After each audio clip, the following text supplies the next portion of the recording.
Jenny Humphrey is a recurring character of the show Gossip Girl. She is the sister to main character Dan and daughter of Rufus Humphrey. In the beginning, Jenny is a freshman at Constance, captivated by the world of the Upper East Side, and strives for the attention and approval of Queen Bee Blair Waldorf.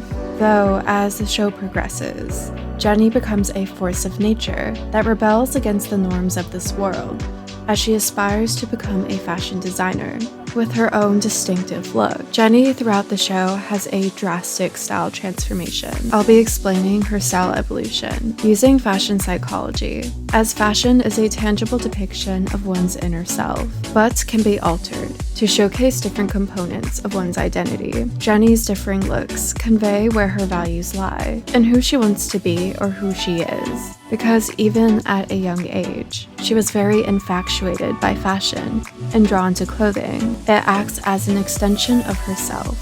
Within Erik Erikson's theory of psychosocial development, he stresses the importance of the process of identity formation and developing a sense of direction. Typically, this is formed between the ages of 12 to 18, where young people develop a personal identity and idealized sense of self through the exploration of values, beliefs, and goals. Fashion is a variable that conveys this, and personal style is a part of growth and self-expression. When one is misled or unsure of their place in society, role confusion occurs. Jenny is featured within the first few seasons of Gossip Girl, aging 14 to 17, where her style changes as she undergoes life experiences and forms her identity. She is very much in a state of role confusion, but ultimately finds herself. To begin this timeline, we will look at her first look in Season 1, a plaid top beneath a jacket that mirrors the styles of her father and brother, who have a more classically artistic and grunge sensibility to them. The dainty necklace and floral detailing adds a bit of a feminine touch, hinting at Jenny's interest in girlish looks and luxury, but also her alternative roots and rock lenient. Here she is sweet and innocent, a people pleaser who is in awe of the girls around her, especially Blair. Jenny idolizes her and takes cues from her in every way, from how she behaves to how she dresses. Jenny is very trend conscious, as the girls around her often sport the latest it bags and off-the-runway pieces, but she often makes her own clothes or goes thrifting, always opting for something high-end. Here she is wearing preppier looks, as her family values education greatly and she goes to a private school. She is not only taking on this look out of aesthetic interest, but the sociological placements of it. Jenny often wears sweet and soft pieces, such as blouses, bows, opaque tights, and of course headbands as an ode to Blair. Her go-to look of this season is a peacoat paired with a mini skirt. In terms of colors and patterns, she opts for pastels, plaids, florals, and traditionally feminine ones. Colors with a feminine appeal are often described as sweet, lovely, beautiful, and romantic, which portrays her identity as a young girl. She often mixes in other bright, saturated colors in a similar manner to Blair, which mirrors her values along with adopting her belief system. This is a bi-directional relationship, as clothes impact how we feel, and how we feel influences what we choose to wear. By adopting Blair's look, she feels more in tune with the environment, as if she is truly a part of the Upper East Side. She projects a facade that she is a part of this world, and constantly works to uphold her idealized image, from clothes and social status to parties and a boyfriend. The more immersed she becomes, the more she begins to act like her friends. Her loved ones fear that she has become corrupted due to her radical shift from being a nice girl into a scheming one like Blair. I know who Blair and those girls are, but I know who I am. Eventually, her true identity shows, and the cracks of the story she told fully break. Jenny is rejected by the girls of her school after being exposed for lying about her relationship with Asher. But opposite to this rejection, Jenny learns that she has been accepted for a fashion internship with Blair's mother, Eleanor Waldorf, at Waldorf Designs. Beginning the second season, Jenny's look strays away from the Blair Waldorf-inspired one towards a more Courtney Love aesthetic. In real life, Taylor Momsen was in a rock band, The Pretty Reckless, so she wanted her look to be true to her and the look of her music. Her style is very much her own, so the show's producers integrated her post-grunge rock look into the show's storyline as her music career was taking off. The stylists on Gossip Girl were very conscious of these styling techniques and used this new style to push boundaries with Jenny's character. Before, she was wearing lots of vintage clothes and like torn up jeans and paint splattered t-shirts. I know a great Jenny Humphrey day look would be a kind of Courtney Love 90s inspired slip dress. But also I think with the pattern here we see a little of the original Jenny Humphrey, who to me was inspired by Molly Ringwald. It has a vintage feel to it, but it's a little more luxe. It's a silk and it's actual designer piece, so it kind of embodies who the Jenny Humphrey of today is. The styling of Jenny becomes a key component in her narrative, expressing her identity, but also her goals and placement in the world. Her goal of queen shifts into becoming a fashion designer, as she becomes more in touch with who she is and develops further skills within her interests. Jenny's looks begin to move on the spectrum between traditionally sweet and girlish to more punk and grunge. Jenny hides away at the atelier, since she is the target of torment for Blair and the girls at school. Her alternative look acts as a rejection of the world she once desperately wanted to be a part of, and is symbolic of her paving her own path into the world of fashion. I made it, actually. No way.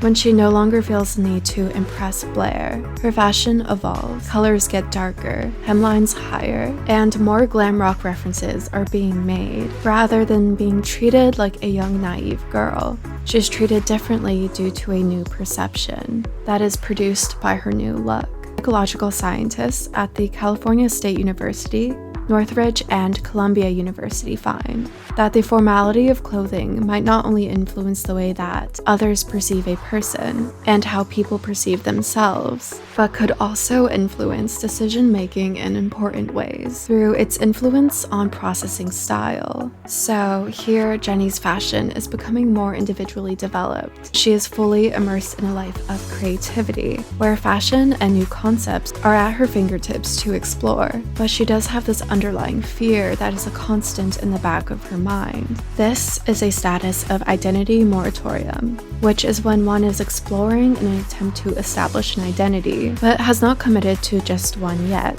Usually this occurs in emotionally intense times, where young people experiment with different roles or belief systems. Jenny ultimately decides on homeschooling and continues to pursue fashion. She is deeply influenced by her friend Agnes and artistic youth culture, hence furthering her look to be more alternative. Rather than continuing to work at Waldorf Designs, she rebels when Eleanor takes credit for her work and throws a guerrilla fashion show under her own name at a benefit honoring Bart Bass and Lily Vanderwoodson in an attempt to get financial backers for her line. Her designs appeal to that 2007 youth culture. Imagine your client will be. Girls like us. Sophisticated girls with a bit of edge who can afford high-end product. And I know these girls and their style because I'm their peer. So that's what makes me unique as a designer. With the loss of her work. In season 3, Jenny decides to return to Constance, and she is in between worlds. With Jenny's move to the Upper East Side and Blair's blessing, she becomes Queen of Constance. However, Blair isn't pleased with how Jenny conducts her reign, but still has her own style.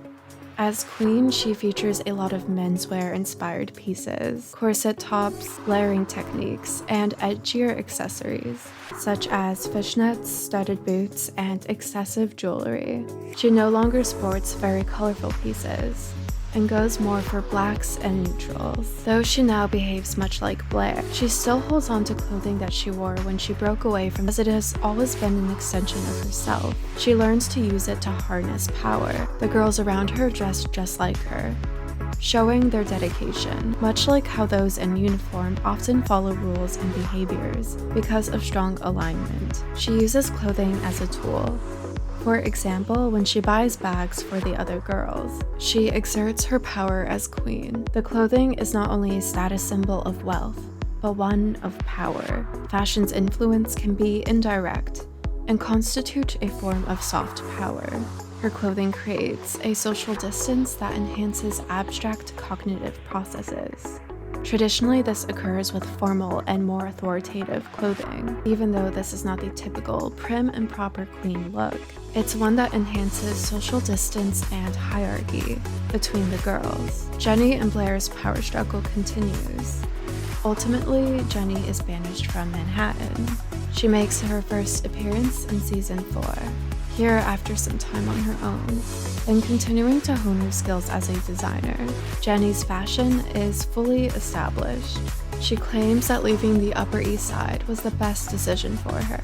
She has matured as a person, and her alternative look is still present, going from one that stresses rebellion and power to one that is more chic with rock undertones. Jenny goes to an interview with Tim Gunn and presents her collection, but once again is sabotaged by Blair.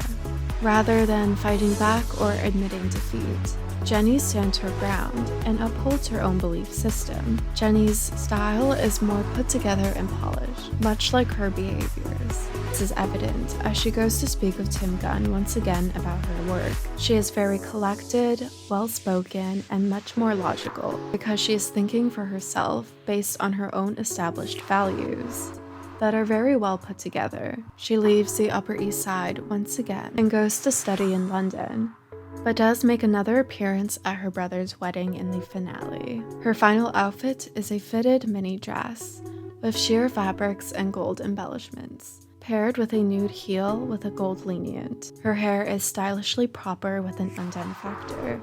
Her makeup is heavy but clean. She enters carrying a bag labeled J for Waldorf, showing that Jenny and Blair have mended their relationship and now work together as Jenny has her own line under the brand. Here, Jenny has reached identity achievement, which refers to when one has explored multiple avenues of identity and have committed to one. She becomes an accomplished, educated fashion designer with her own distinct look that has components that appeals to many groups of people. Throughout the series, her fashion remained a constant outlet that not only allowed her to express herself, but also learn more about herself and the world around her. Her final style does have components of past identities, making her more versatile, but also more individual. Though she has gone through many troubling events, she has also gone through many great ones, which have caused her to come out of this a stronger person, with fashion that will serve many in the same way that fashion served her.